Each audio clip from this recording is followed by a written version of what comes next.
crazy little shed shop.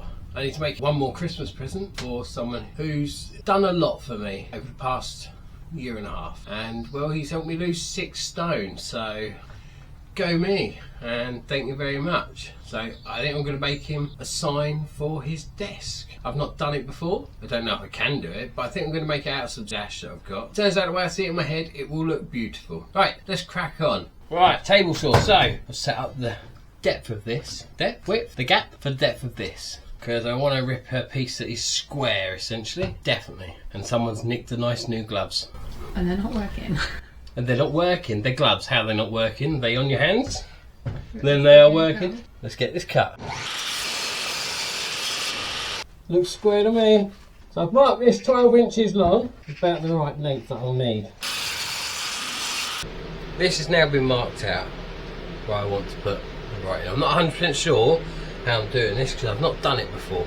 I think I'm doing it right. So I want manager on here and I want the person's name on here. Now, I'm not very good at drawing writing. Yeah, it sounds about right. I'm not very good at that. So Mrs Shedshop's the one that's done it. And she's much better than I am. I got her to do that last night. So I have manager, and this is the other one, which is going to go on the other side.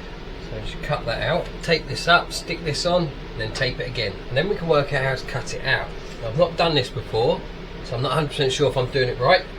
Only one way to find out, right? So I think what I'm going to do is I'm going to cut out all the negative spaces around the letters, I think. It might not work. If it does, it should look pretty good though, I think.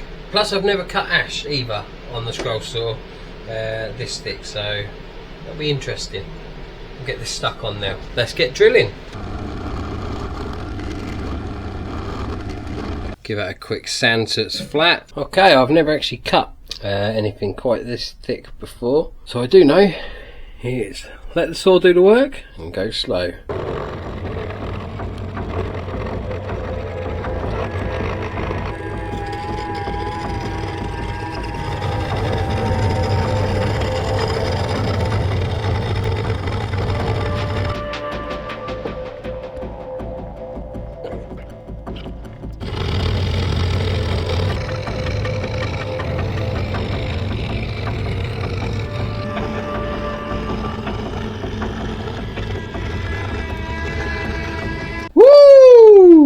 Crikey. Okay, here's the deal. That didn't quite go according to plan. There was a few problems there. Firstly, blade snapped. Blades snap from time to time. It happens. They're consumables. That's why I have buckets loads of blades. Problem is, that was my last one of that. I didn't realise at the time. So, therefore, with that being my last one, I changed blade to a different blade. And I went for, what on earth did I go for? Something I've got bucket loads of. I don't know why I went for these. Pegas skiptooth. Skiptooth, good, yes. Wood, thick, clears. But I went for zeros with how many? 25.5, I'm an idiot. 25.5 teeth per inch. Way too many teeth, way too skinny for the thickness of the wood.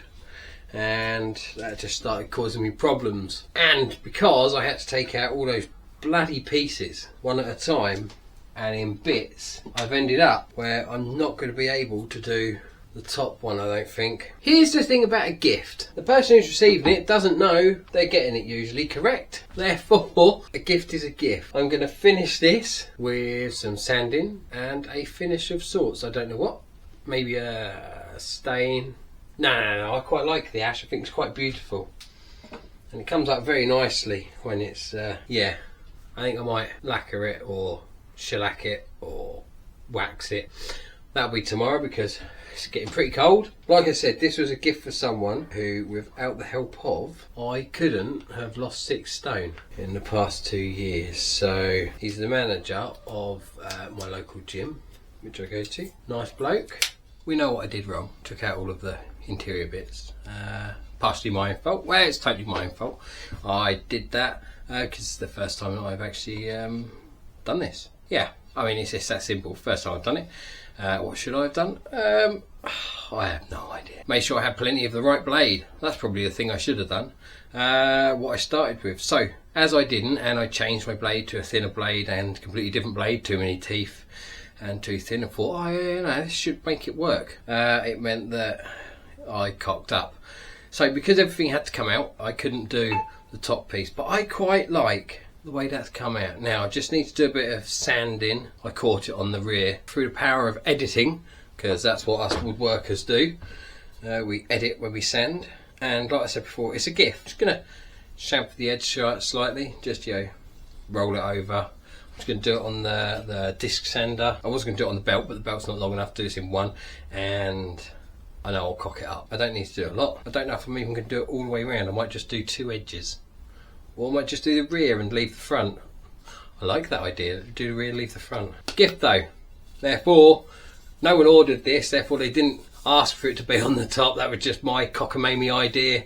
I'm going to try this again at some point, and I will get it right. I just seem to be a bit of an idiot at the moment.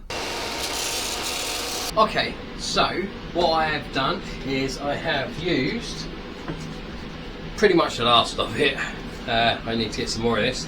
The Halford's Body Shop lacquer in clear. This stuff's fantastic. It glows stupidly. It glows. It dries stupidly quick. And it's the one with the fan nozzle where you can change the orientation and cover your fingers in lacquer because you're an idiot.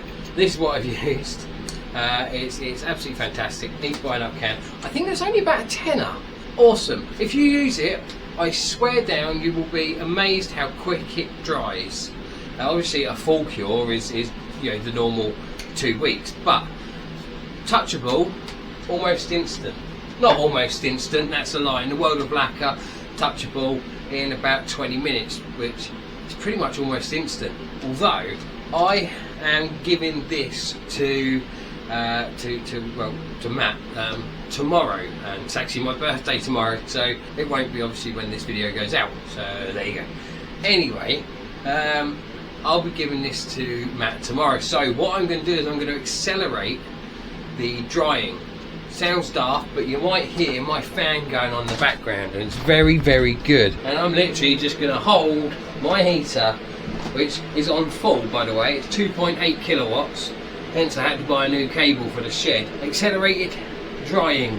It will cut out if it tips over, but we don't want that, so we'll just get to the point before it cuts out, and we'll just go around it and give it some accelerated drying. Okay, so I've been doing this off camera for about 5 minutes, and that's absolutely dry. There's no stick on that, there's nothing, no stickiness. Perfect, that is ready to roll. That's a fantastic heater, but anyway, not what we're talking about. This is now done. First time I've cut ash on the Scrollsaw. It's got very similar characteristics to oak. Absolutely, I'm not 100% sure if you can see that, but this is the finish that lacquer's given, which is absolute stunning finish. And the grain is absolutely beautiful. There we go. If you want to learn how to mess up and still come out with something quite nice, it's not a bad video to watch. Thanks for watching. This is not my name. I'm AD, remember? It's my little shed shop. Thanks for watching AD's little shed shop. Like, subscribe, hit the notification bell. Leave a comment if you want. I will always try and reply. Thank you for watching. I hope you had a good Christmas, and we'll see you again soon.